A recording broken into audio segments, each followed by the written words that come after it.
So, welcome and good afternoon, or good morning, or good evening, wherever you are, to the Social Coast. Anita and Tina here in Halifax, Nova Scotia, Canada. Today, we're going to talk about blogging. And Tina's been blogging about blogging all morning, and I've been talking about blogging all morning at a social media class. So, we are ready and raring to go to give you lots of information here about blogging for business. I think the first thing we want to do is make a distinction that not all blogs are the same. And so the techniques and the ideas and the processes that we may talk about today don't necessarily work for every type of blog there is. I have very good friends who are lifestyle bloggers, and that's a whole different world from business blogging, the kind of blogging that Tina and I and Mary Jane do. So some of the stuff that we talk about might be relatable to a lifestyle blogger, somebody who's getting paid to talk about Coca-Cola, which I'm not. I wish I was. If Coke would like to pay me, I'm happy to take it. But there are bloggers out there who are making money by promoting companies in that way, companies that they use in their daily lives. And that's a whole other kettle of fish, ball of wax. There we go. Ball of fish. Yeah. All right. So that said, what do we want to discuss today? We want to have some questions. So if you have questions about blogging, please share them with us in the comments. If you've got a great blog that you love to follow that's good with business tips of any kind, anything related to running a business, feel free to share it over in the comments. If you're asking a question, please type /Q before your question, just so it stands out really well to us and we'll be less likely to miss it that way, so that we get to all those questions. Yeah, anything you want to add to the intro? Let's get going, Tina. All right. Well, the only thing I'd like to add, I guess, is when we talked about this very briefly leading up to this hour, I guess you're going to be kind of focusing on the process, right? Like how to develop your content and different ways that you can approach that. And I'm focused more on just different topics to get you going. So if you're stuck, and really, I'm taking the how to be more relatable, approachable, human, tell your story approach to all blogging, including business blogging. So we'll have kind of that split focus today, plus whatever questions you ask. Awesome. All right. I think, especially from what I heard this morning in my class, the biggest obstacle to businesses starting a blog for their business is that they don't know what to write about. They don't know what their content is. They can't envision their content. They see content coming from all kinds of sources and they like to read it and they like to share it, but they can't envision themselves doing that. So the first thing that we talked about this morning, the first thing I want to say here is that just because somebody else has written it doesn't mean you shouldn't. And this is a big stumbling block for a lot of people. It was a big, huge stumbling block for me. I had my light bulb moment when somebody wrote to me one day and said, I just went to your website and I was looking for an ebook. Now, this is a little bit off of blogging, but he was looking for an ebook about using Facebook. And I wrote back and I said, well, I don't have one because, you know, Mari Smith has ebooks and Heidi Cohn has ebooks and all these other people, they all have ebooks and you can get all that stuff from them. I didn't want to add to that noise. And he wrote back and he said, yeah, but I want it from you. I want your perspective. You are my social media guru. You're my person, my go-to person. I need to hear it in the way you tell me things and from your perspective, and you're local. I want to hear it from a local perspective. And that was a huge light bulb moment for me. It caused me to write the ebook that I did, which is no longer available, so don't go looking for it. But it also applies to blogging because everything we see out there is somebody's opinion, somebody's perspective on that topic. And we all have a different perspective and a different opinion. So just because somebody has already written about the best social media quotes of 2016 doesn't mean you can't give what you think are the best social media quotes of 2016, or the best blogging advice, or the best plugins for WordPress, or the best advice for making phone calls, whatever it is you're talking about. Somebody else has done it. That's only one perspective. That doesn't mean you can't give your perspective. And I Instagrammed a great tweet from Linda Daly, who was my guest today, and it pertains to this. She said, there's one thing that absolutely nobody else can provide in social media, in a blog, in a newsletter, whatever you're writing, and that's your opinion. Nobody else can provide your opinion. So at the very least, your opinion is always going to be unique on whatever topic you're talking about. So if you can get past that feeling like everybody has already written about this, that's already been done. Even if it's already been done, you need to give your perspective on it. You need to write it in the way that you want your clients to hear it, or the way you think they need to hear it, because everybody learns differently, everybody reads differently, everybody needs a different perspective. So that was a huge light bulb moment for me, and it's something that I try and tell people all the time. You have to give your perspective. So once you've realized that writing on the same topic that somebody else has already written on is not just creating noise, it really opens up all the content that you can write. So all the content. So that's the first thing. Don't ever feel like somebody else beat you to that. You need to give your perspective on something. Yeah, and I think that's fantastic advice. And I have a couple of specific tips around that. Okay. That I was writing about this morning. And the first thing that I want to reiterate is I've started a 6-week coaching program with Dory Clark, who was at the conference a couple weeks ago. And, you know, the way that we kind of put it yesterday was, you can give away your recipe, but that doesn't make someone else a chef. So is that who said it? Yeah. So that is the best way to think about it. It doesn't matter how many how-tos you put out there. You're giving value. You're helping people who are figuring it out, who are really interested in learning, but they still have to go through that whole process and bring to bear their own experience and knowledge to that. So, never ever feel that you're giving away the trade secrets or your special sauce, because you just aren't. You are you. You're the only you out there.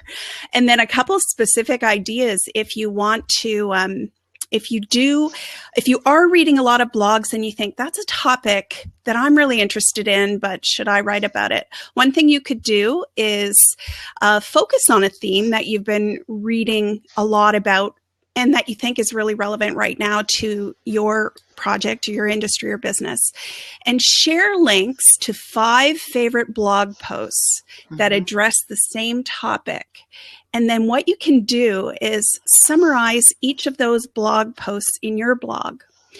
And so you're sharing all of them, you're providing links, and you're summarizing what you took away from each of those posts, but you're also synthesizing what you learned, and you're providing your perspective, having read a range of different ideas on this topic. So you're adding additional insights.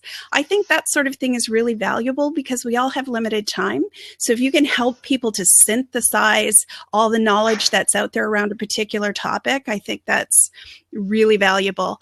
And just one more idea on this point, and that is, what about writing what people are saying about blog, right? So there's a topic that you're interested in writing about, but you're seeing a lot about it. This is sort of a similar idea, but it's really picking up on a trending topic right now.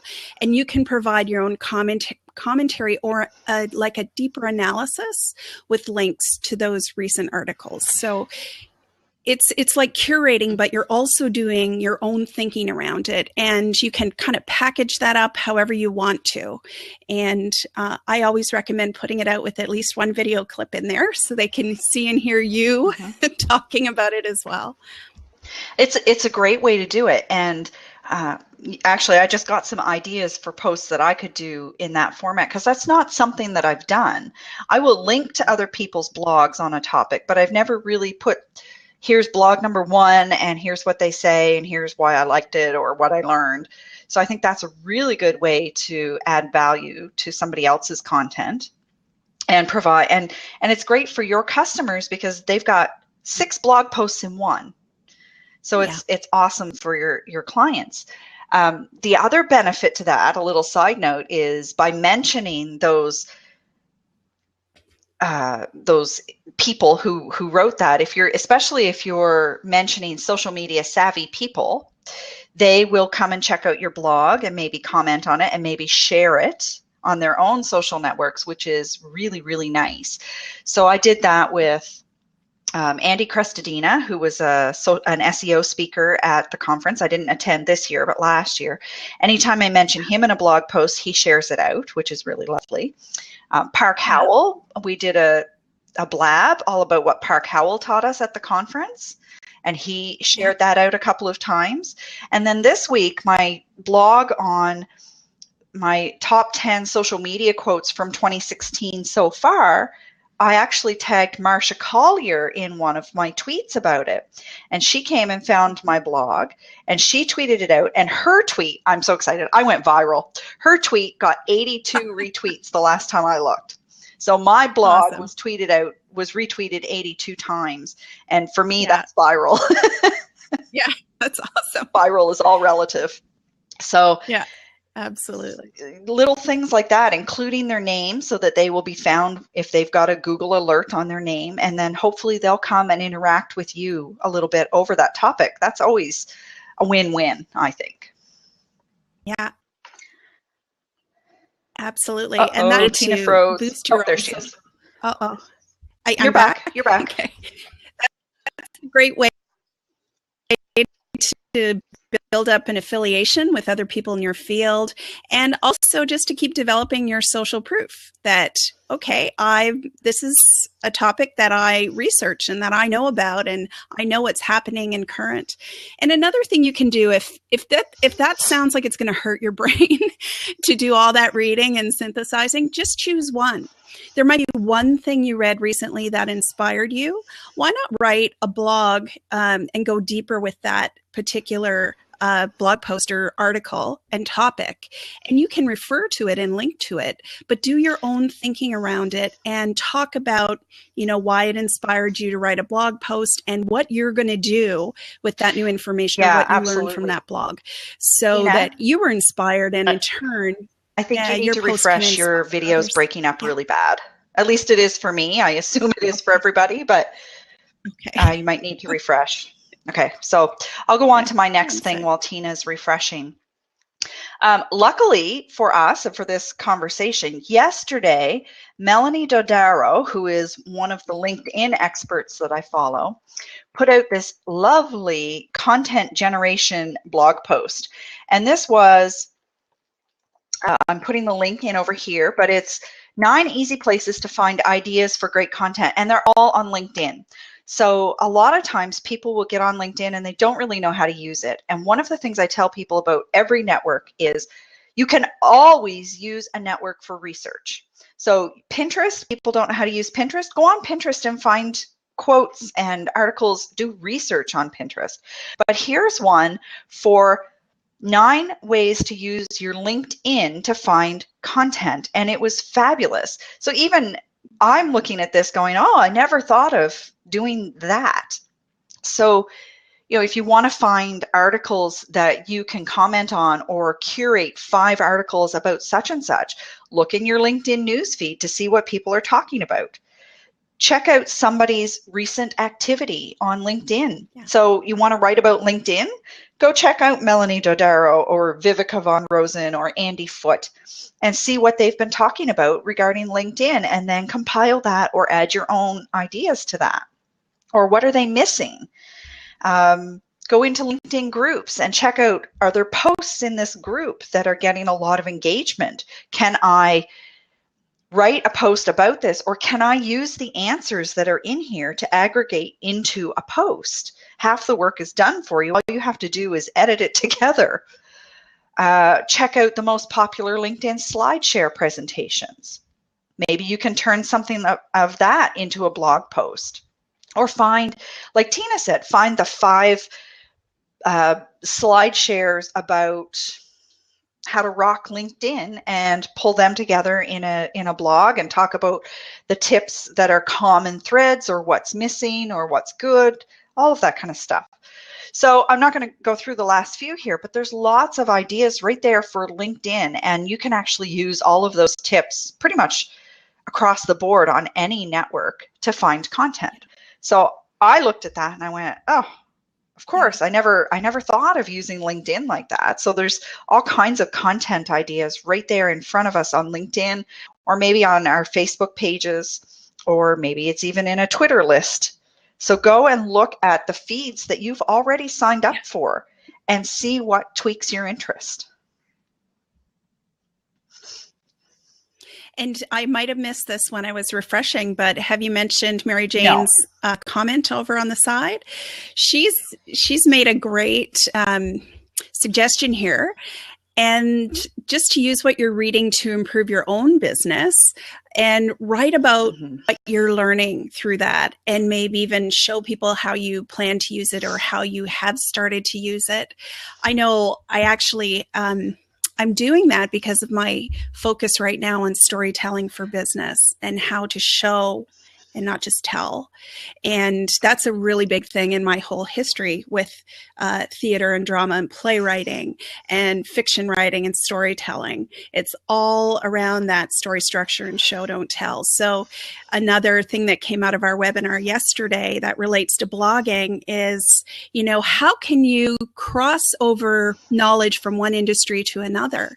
So you could take what you're learning from a book on any topic and apply it to your business and blog about that. It doesn't have to be in the exact same industry. Sometimes you can come up with really unique insights when you draw a lateral parallel between 2 different industries. And then you're writing a blog post that isn't just a Me Too blog post. It is a really unique insight. So reading material like books off the shelf are just a brilliant resource. I know I even forget about them sometimes. Then I'll pick one up and go, wow, look at all the great stuff in here. And what you're saying about relating to seemingly unrelated industries, probably 3 summers ago now, I was sitting at the pool watching my daughters in swimming lessons, and I just had this huge aha moment. I went, oh my goodness, it's just like swimming. It's just like learning to swim. So I wrote a blog post, how social media is like learning how to swim. You know, it just, sometimes They just come to you in random ways. I wanted to write something that was summer related. And here I'm sitting here watching her in the pool going, well, she's having trouble learning to float. And you know, so there were all kinds of parallels there that I was able to draw. Totally. And it's one of the subtopics that I touched on in my blog this morning, which is, you know, share a childhood memory. It could be like learning to swim or learning to ride a bike using training wheels, and relate it to a recent business experience. Everybody relates to that stuff, and it's so accessible. Yes. Somebody mentioned prints here. There were lots of things about prints that were done. But let's try and stay away from when Prince dies. 5 things Prince taught us about real estate, which is something I actually saw. It was 5 things Prince's death taught us about real estate, or something like that. I forget, but I was just like, ew, ew, ew. I wanted to go back to another comment Mary Jane had here. What are the things you talk about with prospects? Turn those topics into blog posts. So sorry, that's the one you talked about. The thing is moving on me here. Well, okay. So that's one of my favorite ones. What are the questions that people are constantly asking you? And all those frequently asked questions, turn them into a blog post, and make sure that your headline is the question. So why should I hire a social media consultant? Or how do I structure a cold call? Or how do I research my prospect before a cold call? How do I make a proper voicemail? Whatever the question is, try and make that question the way people would type it into Google. Make that question your headline if you can. It's not always possible. It's a really difficult thing to do sometimes. But that's really important for if part of your goal of blogging is for search engine optimization, that kind of strategy is really important. So that was one thing. But when you were talking about blogging about what you're learning, our good friend Linda Daly, who wasn't able to join us today because she had a meeting, has actually written some great blogs about how to figure out content for your newsletter, but it's also about blogging. And the one I just put in there is a content template for how to blog about what you've learned. So she's got some free downloadable templates on her website to help you sort of brainstorm how you can blog about different topic areas. And if I didn't have time to pull them up before we started, but she actually has idea joggers. So she's got blog posts there that are meant to help you figure out. It's like 20 ideas for blog posts or something like that. So she's got blog posts there that can help you figure out things you could be blogging about. So definitely go check out her blog about that. Yeah. And I'll just add in, my appreciation of her work, because if you're stuck at all, Linda's content is great because she keeps it simple. She keeps it simple and easy to get going. And that's exactly what you need all the time, I think, when you're blogging, but particularly when you're just starting. And her blogs are a great example of very short blogs. She's blogging really pretty close to the minimum 300 words for SEO purposes. So she might be closer to 400 or 500 sometimes. I write long form content. It's nearly impossible for me to write a 300 word blog. So my blog posts are more like 1,500 to 2,000 words. I don't seem to be able to write short. But she has a great blog for shorter articles. Mary Jane's blog is somewhere probably closer to the 1,000 or 1,500 word blogs, I would think. I've never counted, but they're longer blogs. So it's all about what is right for you and how long it takes to get the message out that you want to get out. So don't write a short blog just because you think short blogs are better if you need more space to really unpack that topic. I'm laughing at unpack because it's one of those buzzwords Tina and I were talking about a while back. I heard it like so every time I say it yesterday. Yeah. I feel like I missed out on a vacation every time I hear the word unpack. Let's unpack that. Yes, and Mary Jane's got a great point over here too. It's okay to repeat your content, and it's okay to update an old blog post. So she's going to be soon writing one about how to make a great vacation message. Or are you rewriting it or reposting it? That's what I wasn't sure about. But it's okay to use that again. I use the same. I'll put out my how to take a vacation while you're on social media. I'll put that out again just before summer to remind people some tips for being on vacation and how they can deal with that. Should they just stop everything, or here are some ideas for how to keep it going while you're gone. So it's okay to reuse an old post. Usually you would update it somehow. Sometimes I go into old posts when the information has changed, especially when it's information about Facebook because it changes weekly. I just did this on a couple of posts yesterday. I go in and I just add a little addendum note saying this post was updated in May of 2016. So that, because I like to have the dates on my blog posts, so I will go in and say this was updated so that they know the information is still current. Or I'll go in and one of the ones I wrote was about Meerkat. So I went in and I crossed out Meerkat so that people would know Meerkat was no longer a live streaming platform. Catherine is just saying that she was talking to someone who told her to rewrite the post rather than replace the old. Yeah, I agree with that. Not replace the old. I agree with that. I usually rewrite them from a different perspective slightly. So I have never gone in and Mm. just changed the content on an old blog post, if you will. I usually am writing a new post about the same topic. Yeah. I have not done that myself, but I've read blogs that have done that, and I've really appreciated them because they are mostly evergreen content, which Walter has mentioned over here too. It's great to create as much evergreen content as you can, but everything changes. I'm usually reading about marketing and social media, so everything changes in our landscape pretty quickly.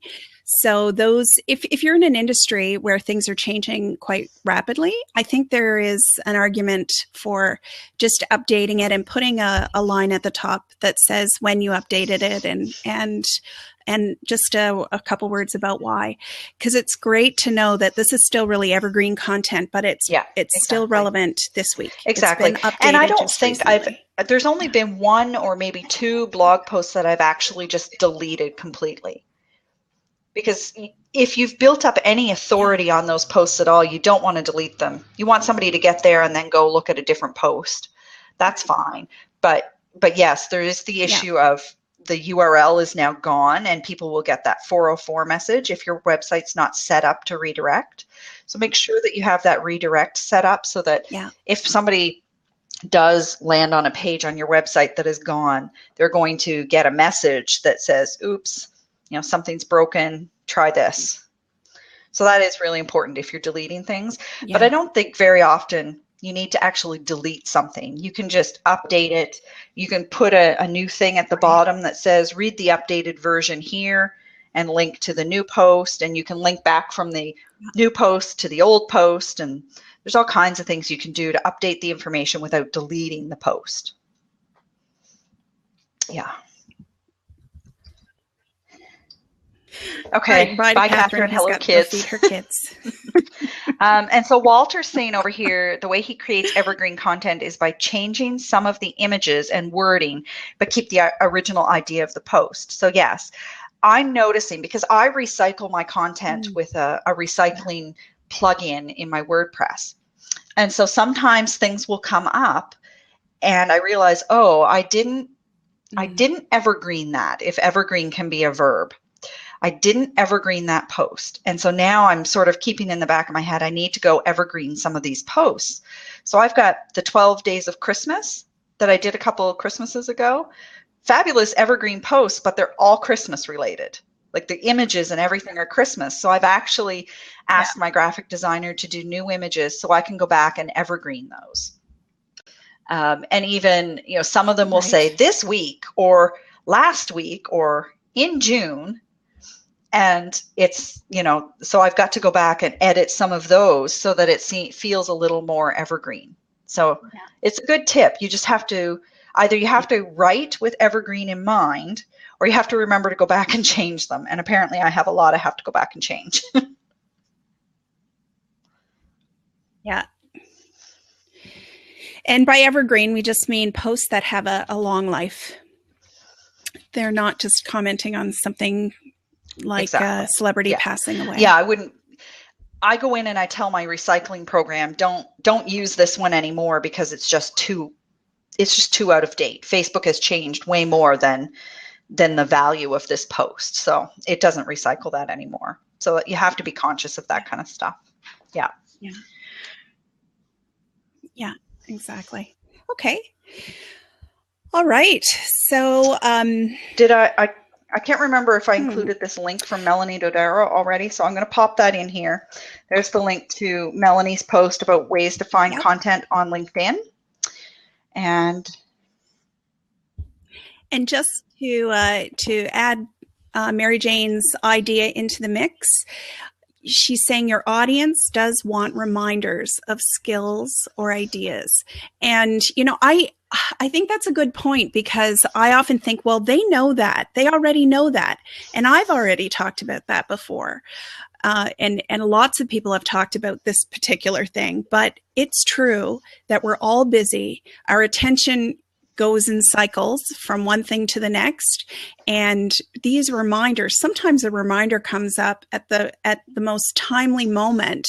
And you're just like, oh, great. This is exactly the thing that I needed to research. Here it is in my Twitter feed.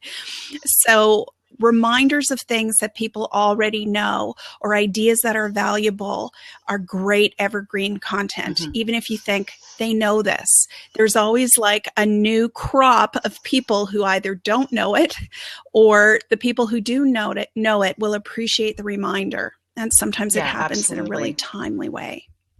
And Walter's got some great ideas over here. Walter, did you want to come in and actually talk in a seat live here?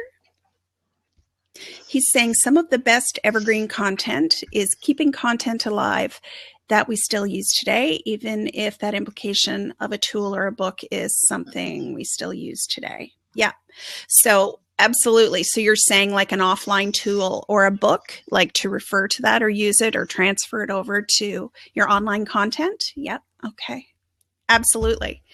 And that's sometimes a really great source of unique content and unique perspective. What differentiates you from other people is that book you can pull off your bookshelf. That I have some books I know that nobody else around here has, just because I have traveled and collected books over decades. So I'm like, nobody else has that book. So pull it off my shelf for a bit of inspiration or some ideas. And sometimes I use it more than that. And here's the other thing that I do that, I hope it doesn't come across as sneaky, because it's certainly not meant to be. But I think of book reading and research and study as you building up your knowledge base and you becoming an expert. That's certainly a key element of it. So when I read a book by someone, I feel free to quote that person. And, in the footnote, I might give the title of the book, or I'll certainly give it if someone asks, so where was this quoted? But I'll just say, I learned from so-and-so. I learned this from so-and-so, It doesn't matter to me that it wasn't a face-to-face conversation. I bought their book. Uh-oh, Tina, you froze up again. Putting a message there in case she doesn't know.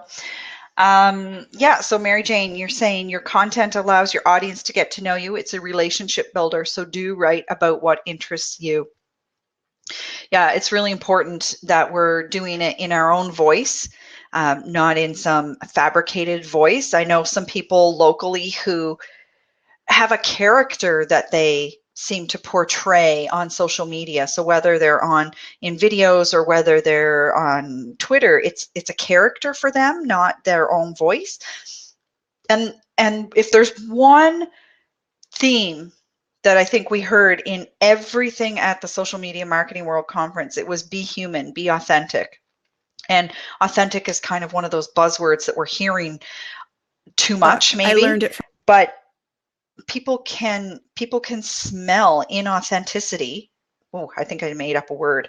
People can smell it when you're not genuine. They can smell it when you're not being real. And that's what we want to see from people. That's how we learn to know, like, and trust the phone lady for all of our phone communications, or Anita or Tina if we need social media help. So it's really important that when you're writing, that you're writing from your own voice. You're writing like you talk. So if you go and read something on my blog, you're if you've been listening to Blab or you've met me in person, you're going to hear it in my voice, my actual voice, because it's going to read like I talk. I write in sometimes I write one-word sentences. Sometimes I'll say, just stop that, because that's what I would say in person. So it's really important that your personality, as Mary Jane's saying, your personality has to show through in your blog posts. So Tina, we lost you in the middle of your thought. I'm not. Yeah, if I had the theme for Frozen, I'd just be playing it as my theme song right now.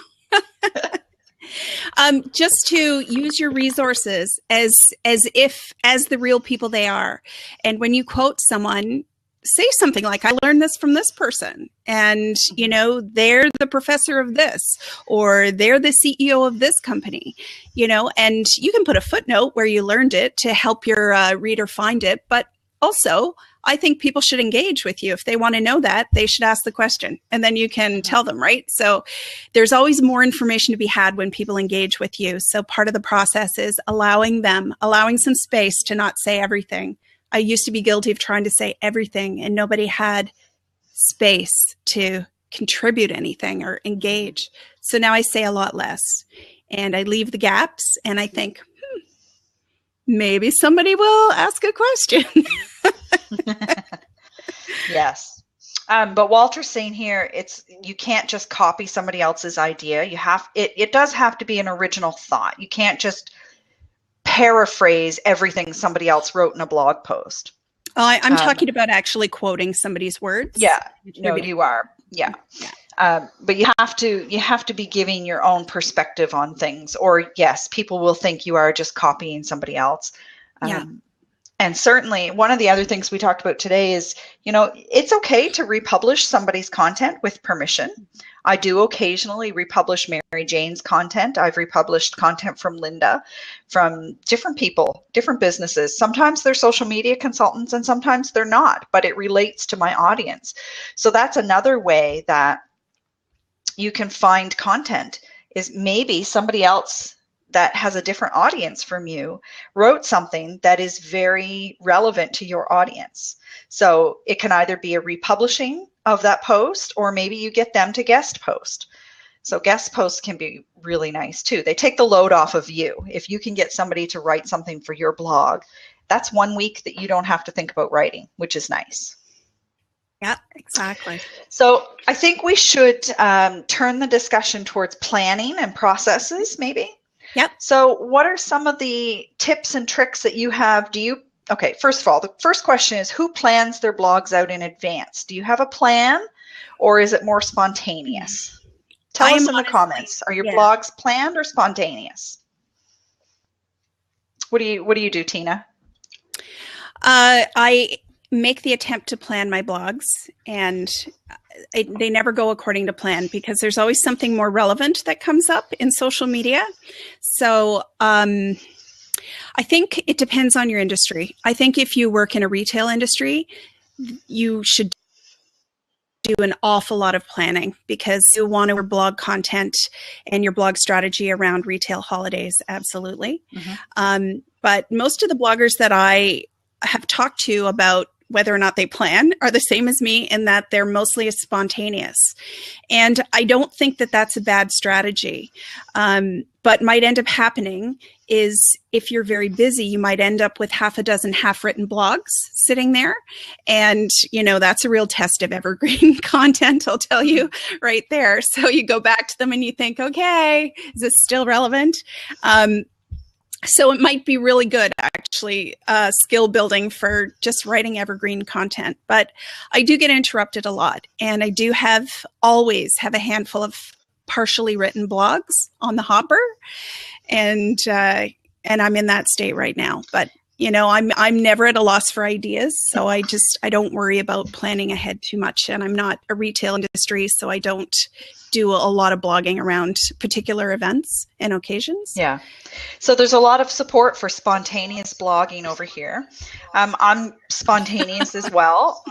What I do is, if I get an idea, I will create the blog post in my WordPress and save it as a draft. So I put the title in, I put in my thoughts, just what tweaked my interest on that topic, just to remind me a week or 2 weeks or a month down the road when I get to writing it.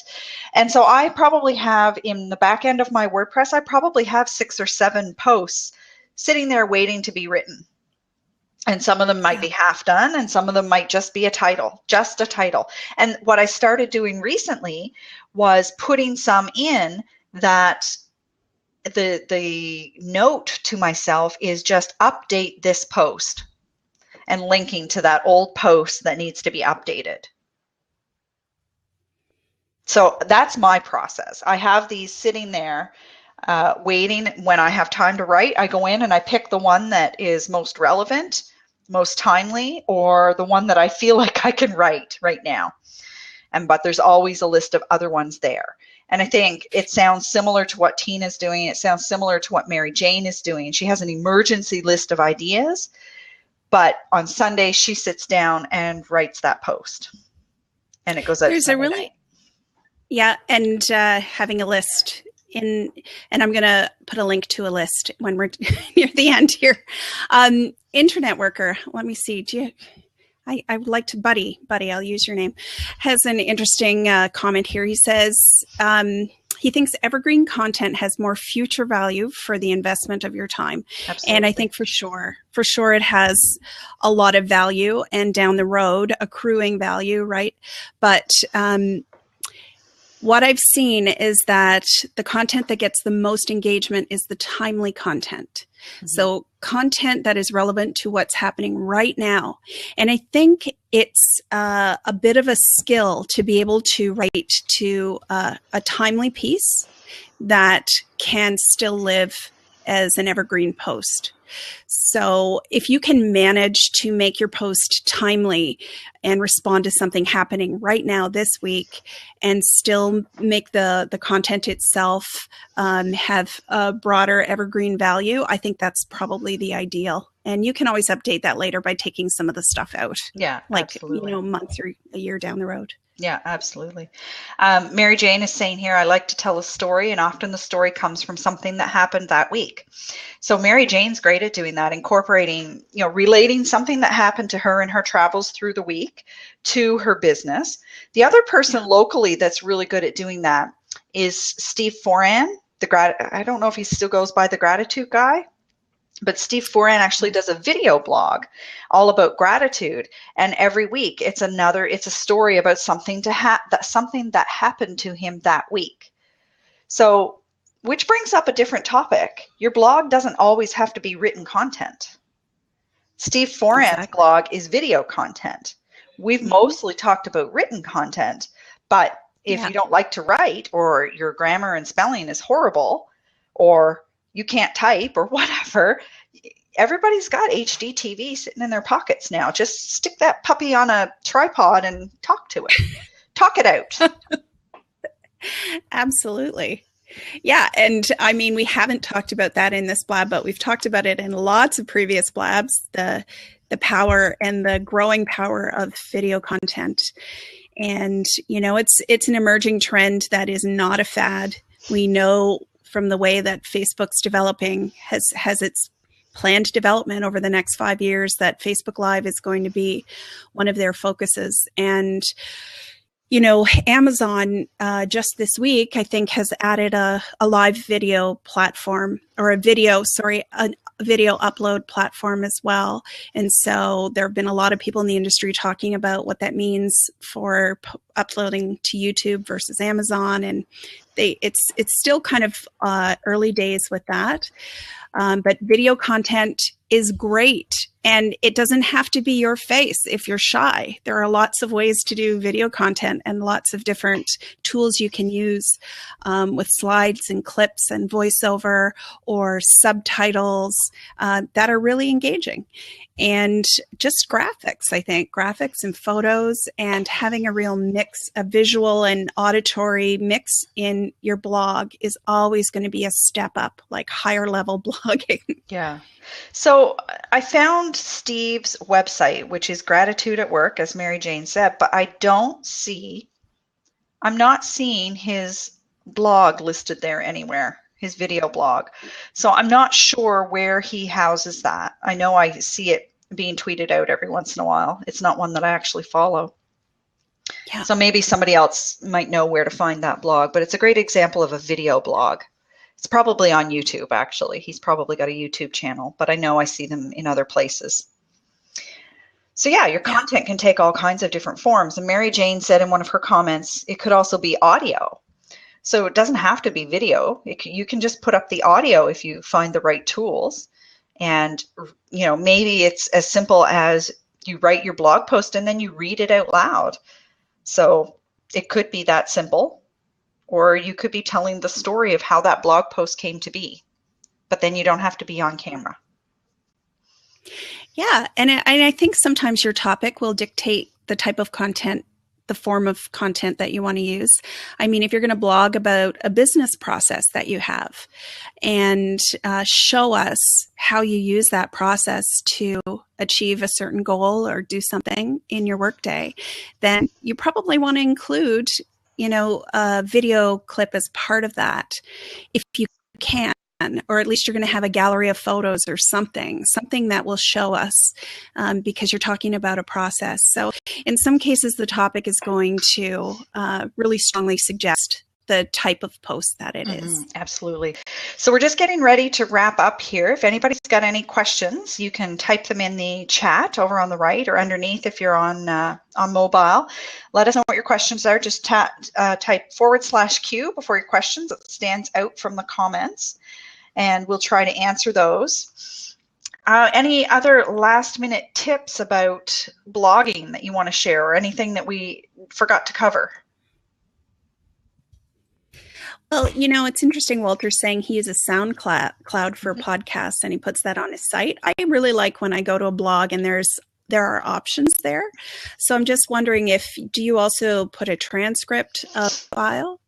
Because it's just great to have both there. And I know that's something Social Media Examiner does quite often. They'll have like an audio file or a video you can watch, plus the entire transcript, or a transcript with additional information included. And it's just appealing to all sorts of people, all sorts of different people in your target audience and how they like to consume content. So I think that's a great idea. It's really good to add that in, and particularly if you like to create that content. And it's a great way to recycle your content. So if you've taken the time to create a podcast, then recycle that content. And recycling can mean different things. Maybe it's reusing it, or maybe it's the transcript. That's recycling the same content, getting a transcript typed out, or creating a slideshow from the transcript from the podcast, or create quote graphics from the transcript of the podcast, or social media posts, or there's so many ways that you can reuse that content once you've got it. Yeah. So I guess one of the final points I would make follows directly from that. And because there are so many ways to reuse good content, it's really worth your while. It's worth your time and effort to produce the very best content you can.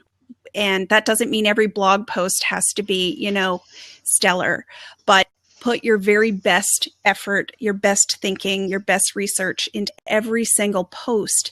And then you have those sound bites you can pull out to create a graphic with a quote on it. You can pick some tweetables that are really great that are already in there.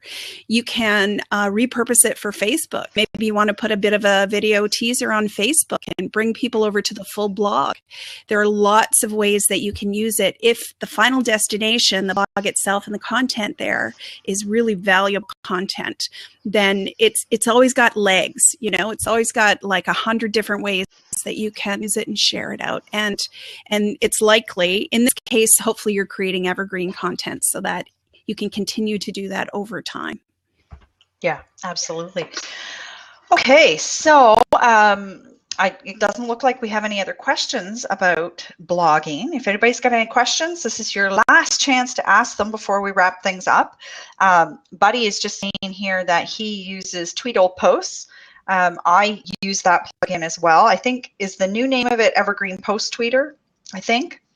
And I actually bought the pro version of that. It's a plugin for WordPress, and it recycles all of your old blog posts, unless you take them out of the queue, randomly to your Facebook, Twitter, and LinkedIn, I think. Facebook, Twitter, and Google+. I can't remember which ones. Anyway, so I use that one. I love that plugin. It helps me recycle my content on a regular basis.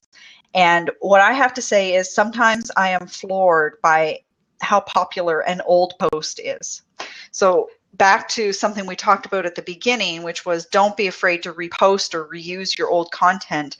If you've taken the time to create something that's really good, use it, recycle it. Don't just put it out there once and expect it to be done.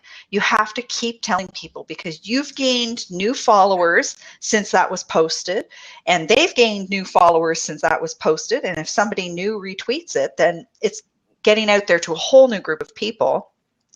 But even for the people who were following you when you originally posted it, they didn't all read it. They didn't all open your email that day. They didn't all go to your blog that week.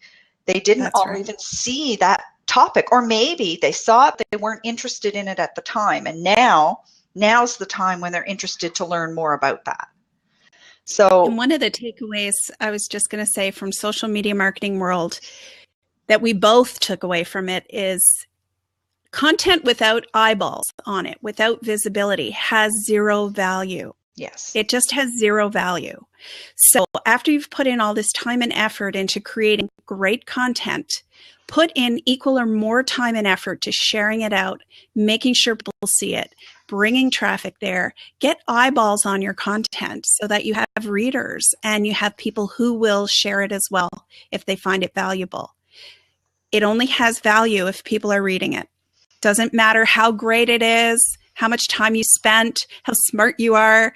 None of that matters unless people are reading it. So very, very, very important. Yeah. Perfect way to end this one, I think.